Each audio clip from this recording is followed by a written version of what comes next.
Israel, kind of a quick turnaround, right? 5 months, the instant rematch. I'm just curious kind of what this time has been like for you. You know, has it been like a fun challenge or a frustrating time? What's the preparation been like?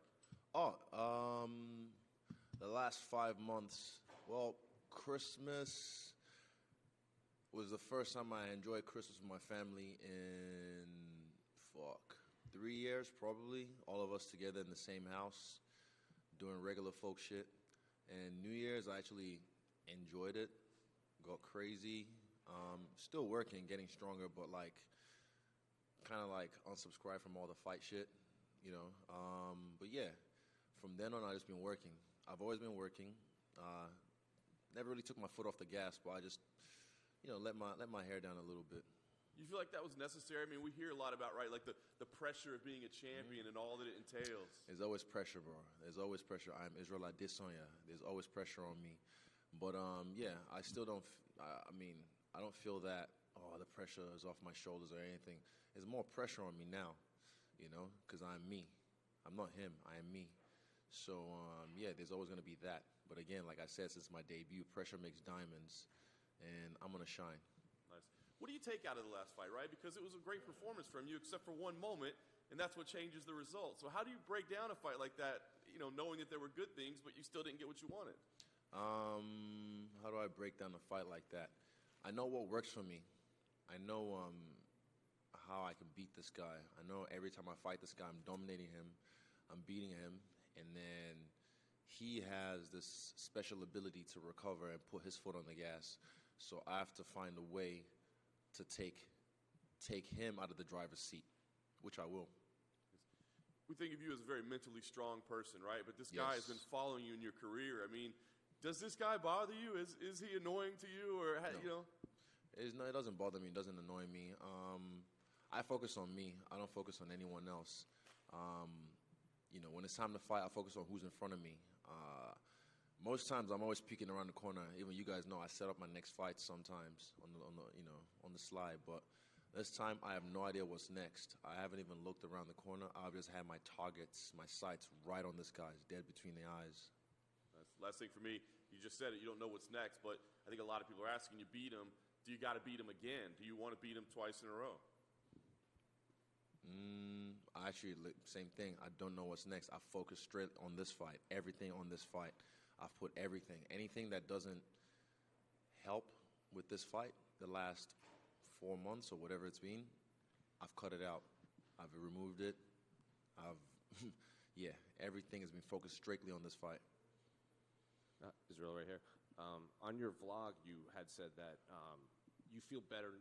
You felt like better than you normally do at certain parts of this week, and you were ready to go like maybe Monday, Tuesday, whatever, when you still had all this media. So what did you attribute that to? Like you just felt better than you did normally so earlier in the week? Preparation. My body's ready to go. My body's already dropping weight. Dropping weight like an excited dog outside a dog park in the car. So I have to kind of tell it to chill, stay, heal. We'll release soon, and soon I'll be unleashed. In Perth, when you were the guest fighter backstage, I asked, because every your past few fight weeks, you had this theme that you said, you were, obviously you had the Jigsaw theme, the Undertaker theme. You said you'll know closer to the fight what your theme of this week would be. Have you thought of anything like that? Theme?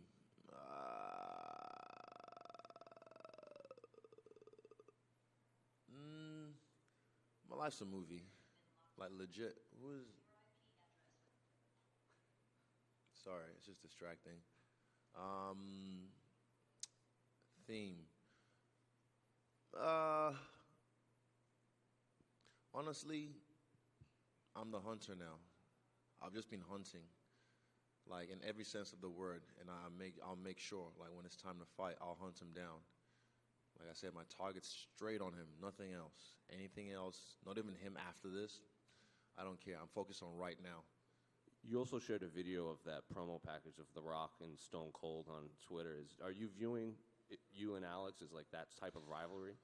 No, not really. I just, me and my boys were just talking. We've been watching a lot of WWE stuff at the house, and I was like, oh yeah, that was that My Way highlight, one of the greatest highlights ever. And then I saw that bit, and I remember what The Rock said, the way he said to Stone Cold, everything I'm going to put.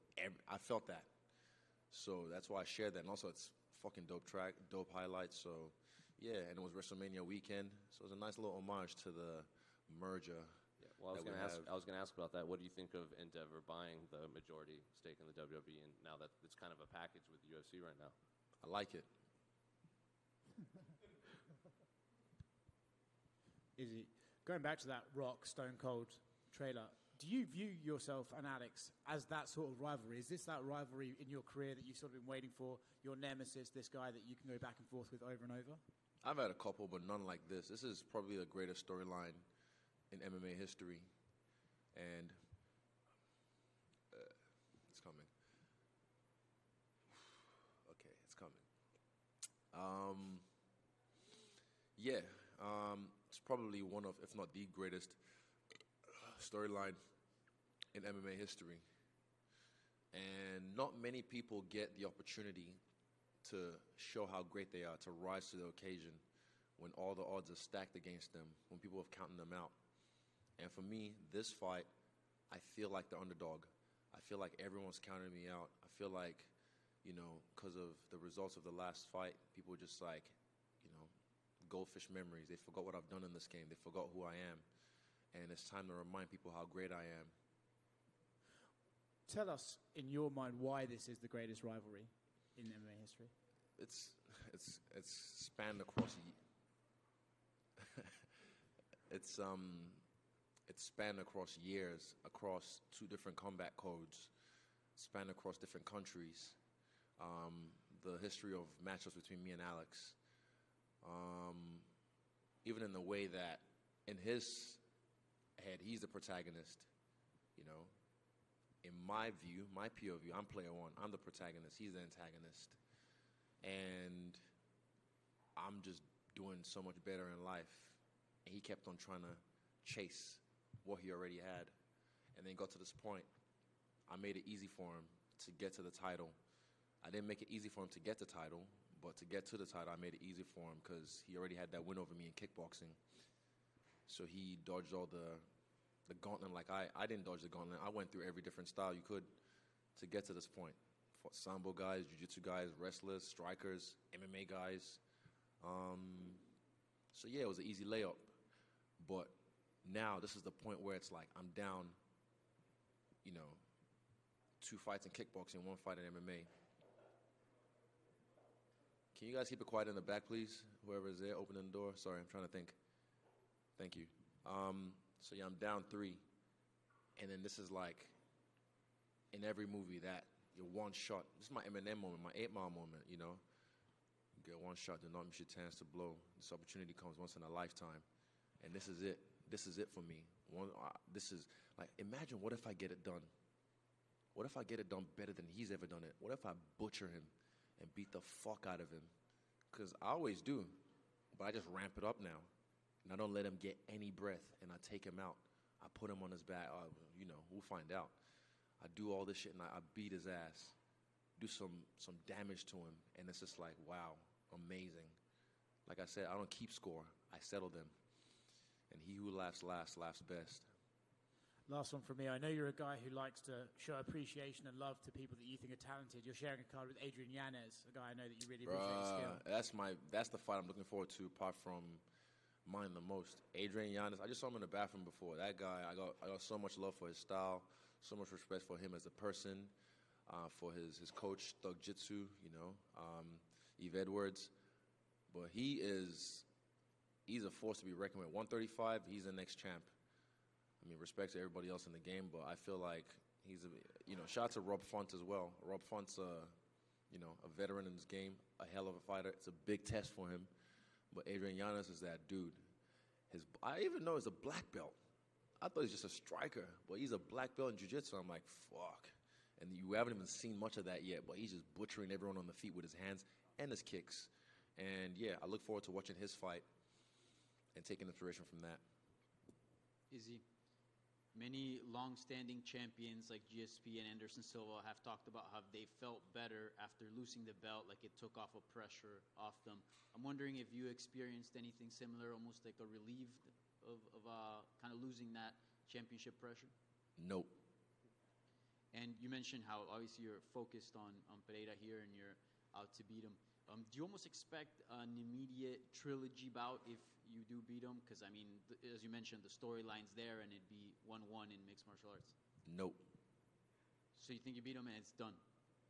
I don't know what's happening after this fight. I'm focused fully on this fight. And you mentioned on your YouTube channel that this is your last shot. I'm wondering, what exactly did you mean by that? Did you mean like in the division, at Pereira, or in your career as a whole? What did you mean by the last shot? At Pereira, I'm going to get this done worse than he ever has. Yeah. And in that fight, we saw that you had a lot of success in the wrestling in the first fight. I'm wondering, how do you shape the game plan around? Because this is not kickboxing anymore, right? This is mixed martial arts. Is the wrestling an area that you're thinking about exploiting on Saturday? Maybe. Thank you. Israel. Thank you. To your left. To your left over here. You're next.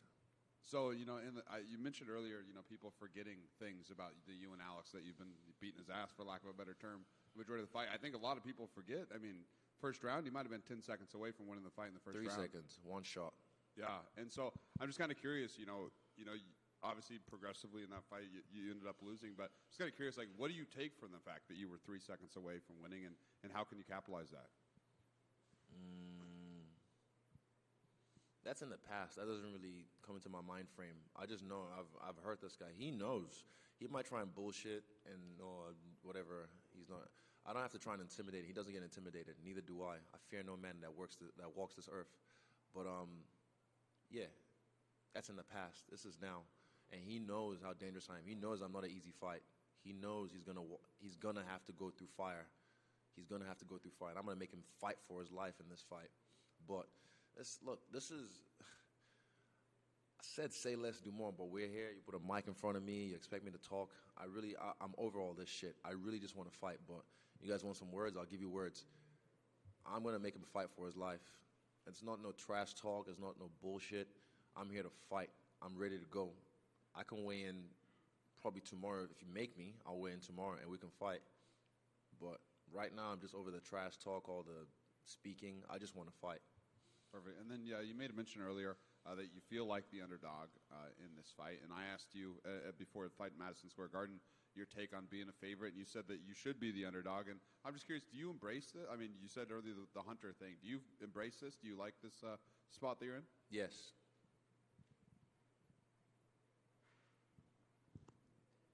Welcome to Miami. This is Bless a big you. fight. Thank you. First time in 20 years UFC's in Miami. You're in the main event. Big show. What are your thoughts of being a part of this event and being here in South Florida and Miami? Last time I was here was 2015, and I had a really good time with the Black Zillion teams, Henry Hooft. Shout out to Glenn, that's his name, Glenn, RIP, because they looked after me when I was here, and I had a really good time. So far, I've had a good time being in Miami, but make no mistake, I've had my eye on the target, and like I said, that's really all I'm focused about. But last night we went to a comedy show. It was outside in South Beach, just taking the sights in. But yeah, I'm here for work. I'm here for war. And you mentioned WWE, and I'm curious because we talked a little bit about the merger with WWE UFC. Did you get to watch WrestleMania? Did you have a favorite moment? And would you like to be on a WrestleMania someday? I did not watch WrestleMania, no, but I saw highlights. And yeah, I'd like to even just attend one. That would be a family event with my family. Take them out to WrestleMania one day. But if I happen to jump over the barrier, grab a steel chair, and smack someone across the head, that'll be fun too. All right, thank you. Hey, Israel. Go ahead. Oh no, you go. You're on. Yeah. So we're from Brazil.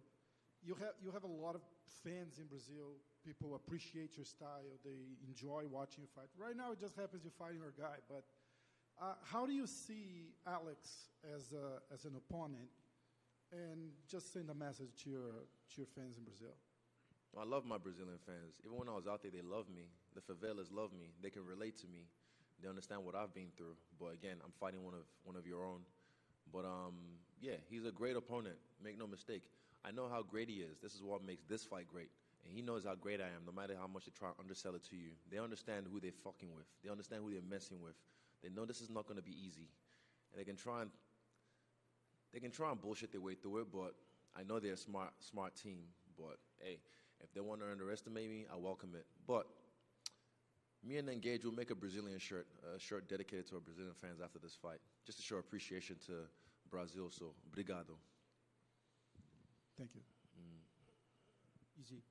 After all the studying of your last fight and the preparation for this fight, what would you say that's going to be the most important adjustments that you got to do to take the win this time? The most important adjustment.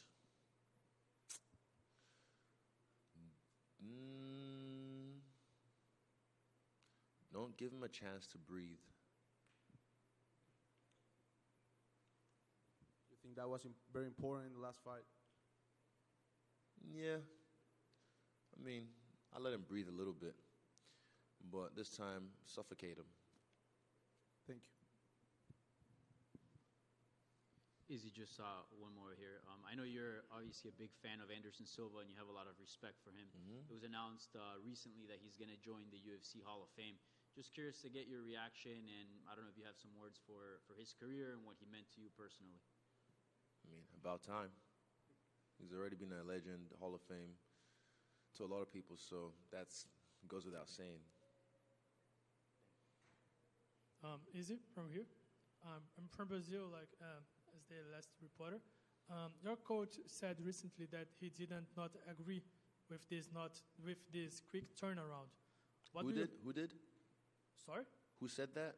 Your coach. My coach. Yeah. Said he did not agree with this quick round to face Poatan. And what do you think about this statement? I don't know. Ask him. Oh, okay. Thank you. That's it? Cool. Thank you.